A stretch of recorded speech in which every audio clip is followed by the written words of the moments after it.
I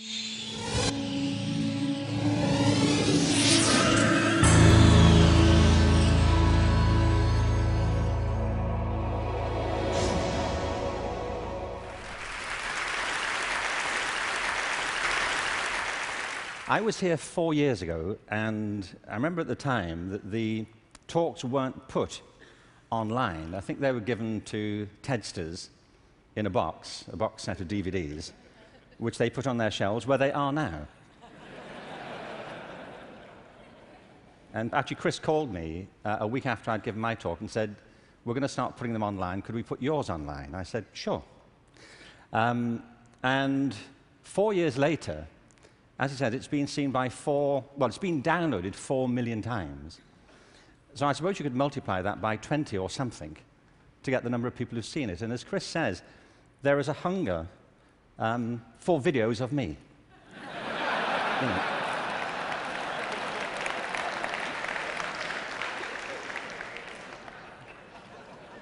Don't you feel?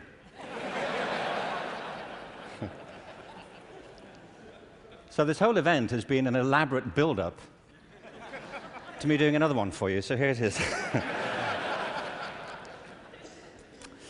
Al Gore spoke at the TED conference I spoke at 4 years ago and talked about the climate crisis, and I referenced that at the end of my last talk.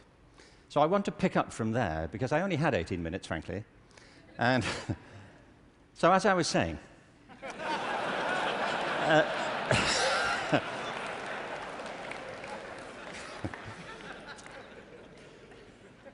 you see, he's right. I mean, there is a major climate crisis, obviously, and I think if people don't believe it, they should get out more. But I believe there's a second climate crisis, which is as severe, which has the same origins, and that we have to deal with the same urgency.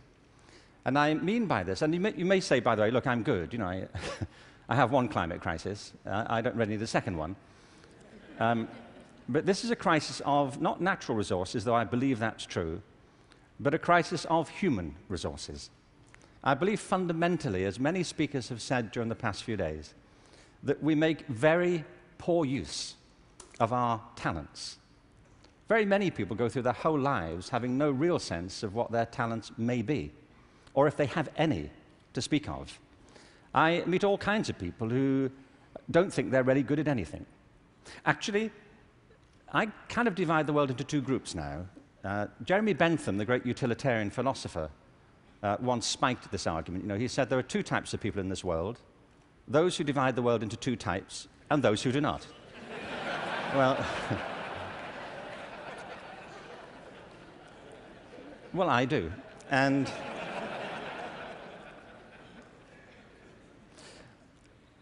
I meet all kinds of people who don't enjoy what they do. They simply go through their lives getting on with it. They get no great pleasure from what they do. They endure it rather than enjoy it and wait for the weekend. But I also meet people who love what they do and couldn't imagine doing anything else. If you said to them, "Don't do this anymore," they'd wonder what you were talking about. Because it isn't what they do, it's who they are. They say, "But this is me. You know, it would be foolish for me to abandon this because it speaks to my most authentic self." And it's not true of enough people. In fact, on the contrary, I think it's still true of a minority of people. And I think there are many possible explanations for it. And high among them is education. Because education, in a way, dislocates very many people from their natural talents. And human resources are like natural resources. They're often buried deep. You have to go looking for them. They're not just lying around on the surface. You have to create the circumstances where they show themselves. And you might imagine education would be the way that happens, but too often it's not. Every education system in the world is being reformed at the moment, and it's not enough. Reform is no use anymore, because that's simply improving a broken model. What we need, and the word's been used many times during the course of the past few days, is not evolution, but a revolution in education. This has to be transformed into something else.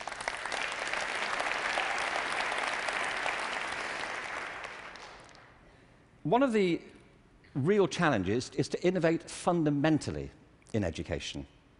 Innovation is hard because it means doing something that people don't find very easy for the most part. It means challenging what we take for granted, things that we think are obvious. The great problem for reform or transformation is the tyranny of common sense. Things that people think, well, they can't be done any other way because that's the way it's done. I came across a great quote recently from Abraham Lincoln, who I thought you'd be pleased to have quoted at this point. He said this in December 1862 to the second annual meeting of Congress. I ought to explain that I have no idea what was happening at the time. We don't teach American history in Britain. We suppress it. You know, this is our policy, so... So no doubt something fascinating was happening in December 1862, which the Americans among us will be aware of. But he said this: the dogmas of the quiet past are inadequate to the stormy present. The occasion is piled high with difficulty, and we must rise with the occasion. I love that. Not rise to it, rise with it. As our case is new, so we must think anew and act anew. We must disenthrall ourselves, and then we shall save our country. I love that word, disenthrall. You know what he means? That there are ideas that all of us are enthralled to, which we simply take for granted as the natural order of things, the way things are. And many of our ideas have been formed not to meet the circumstances of this century, but to cope with the circumstances of previous centuries. But our minds are still hypnotized by them. And we have to disenthrall ourselves of some of them. Now, doing this is easier said than done. It's very hard to know, by the way, what it is you take for granted. And the reason is that you take it for granted. So let me ask you something you may take for granted. How many of you here are over the age of 25?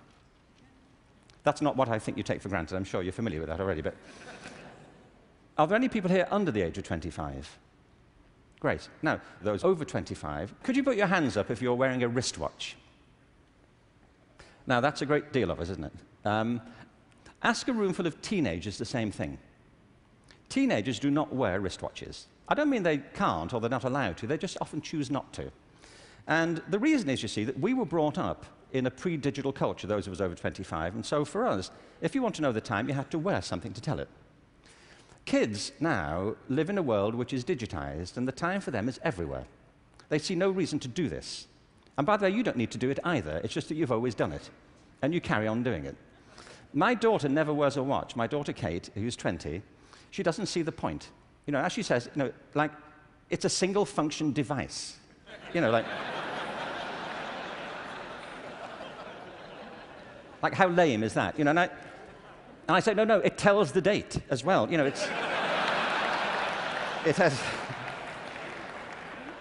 has multiple functions. But you see, there are things we're enthralled to in education. Let me give you a couple of examples. One of them is the idea of linearity. That it starts here, and you go through a track, and if you do everything right, you will end up set for the rest of your life. Everybody who's spoken at TED has told us implicitly or sometimes explicitly a different story. That life is not linear, it's organic. We create our lives symbiotically as we explore our talents in relation to the circumstances they help to create for us. But you know, we have become obsessed with this linear narrative. And probably the pinnacle for education is getting you to college. I think we are obsessed with getting people to college.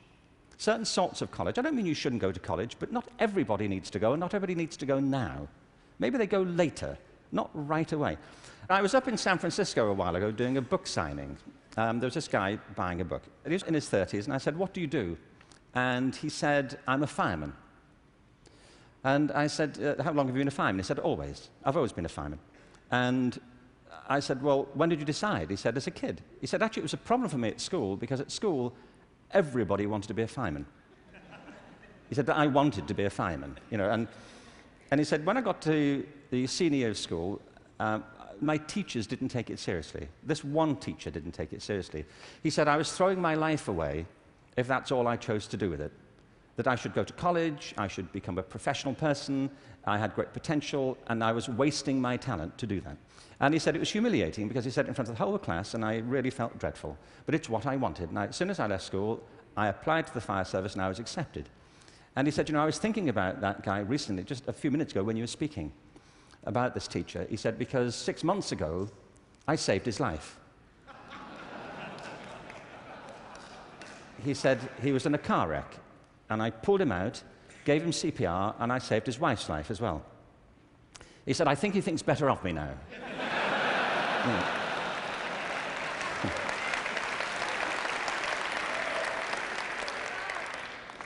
You know what I mean? Human communities depend upon a diversity of talent, not a singular conception of ability. And at the heart of our challenges, at the heart of the challenge is to reconstitute our sense of ability and of intelligence. This linearity thing is a problem. When I arrived in LA about 9 years ago, I came across a policy statement, very well intentioned, which said college begins in kindergarten. No, it doesn't. It doesn't. If we had time, I could go into this, but we don't. Kindergarten begins in kindergarten. A friend of mine once said, you know, a 3-year-old is not half a 6-year-old.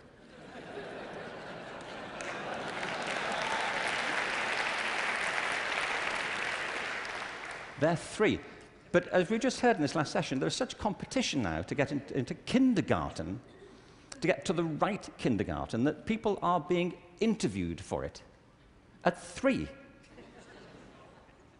Kids sitting in front of unimpressed panels, you know, with their resumes. Flicking through it, saying, what, this is it?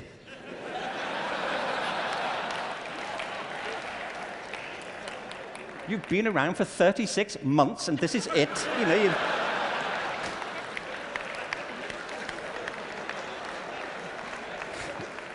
you've achieved nothing. I mean, spent the first 6 months breastfeeding, what I can say.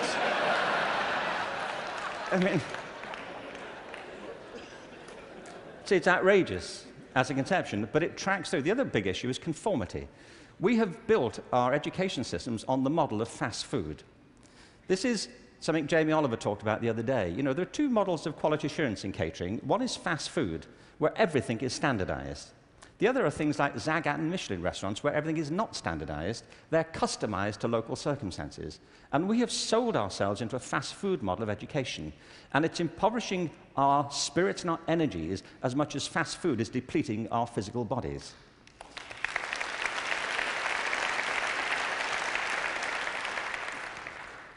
I think we have to recognize a couple of things here. One is that human talent is tremendously diverse. People have very different aptitudes. I worked out recently that I was given a guitar as a kid at about the same time that Eric Clapton got his first guitar. You know, it worked out for Eric, that's all I'm saying. You know, in a way, it did not for me. I could not get this thing to work, you know. No matter how often and how hard I blew into it, you know, it just wouldn't work. But it's not only about that, it's about passion.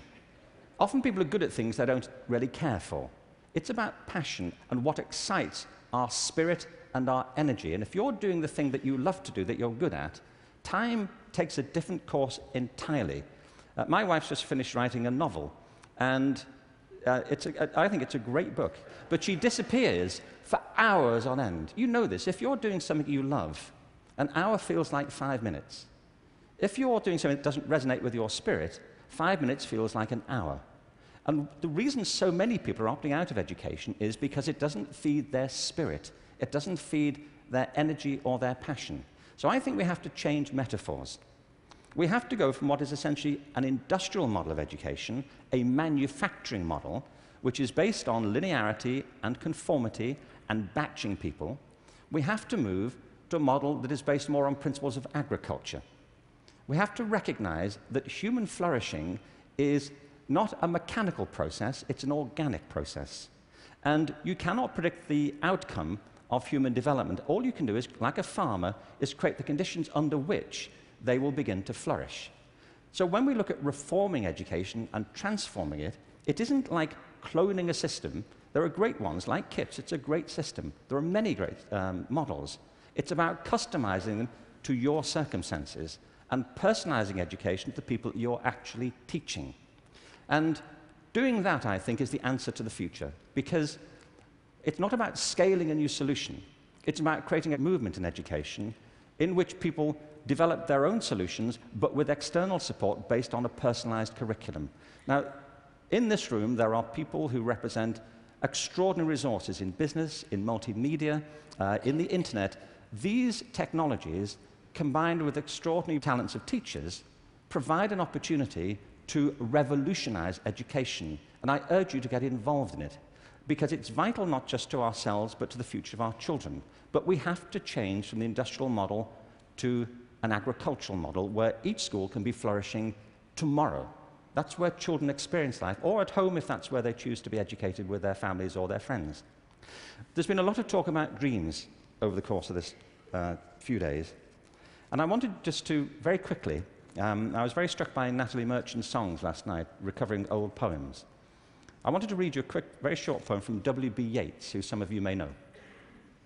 He wrote this to his love, Maud Gone, and he was bewailing the fact that he couldn't really give her what he thought she wanted from him. And he says, "I've got something else, but it may not be for you." He says this: "Had I the heavens embroidered cloths, enwrought with gold and silver light, of blue and the dim and the dark cloths, of night and light and the half-light, I would spread the cloths under your feet. But I, being poor, have only my dreams. I have spread my dreams under your feet. Tread softly, because you tread on my dreams." And every day, everywhere, our children spread their dreams beneath our feet. And we should tread softly. Thank you. Thank you very much. Thank you very much.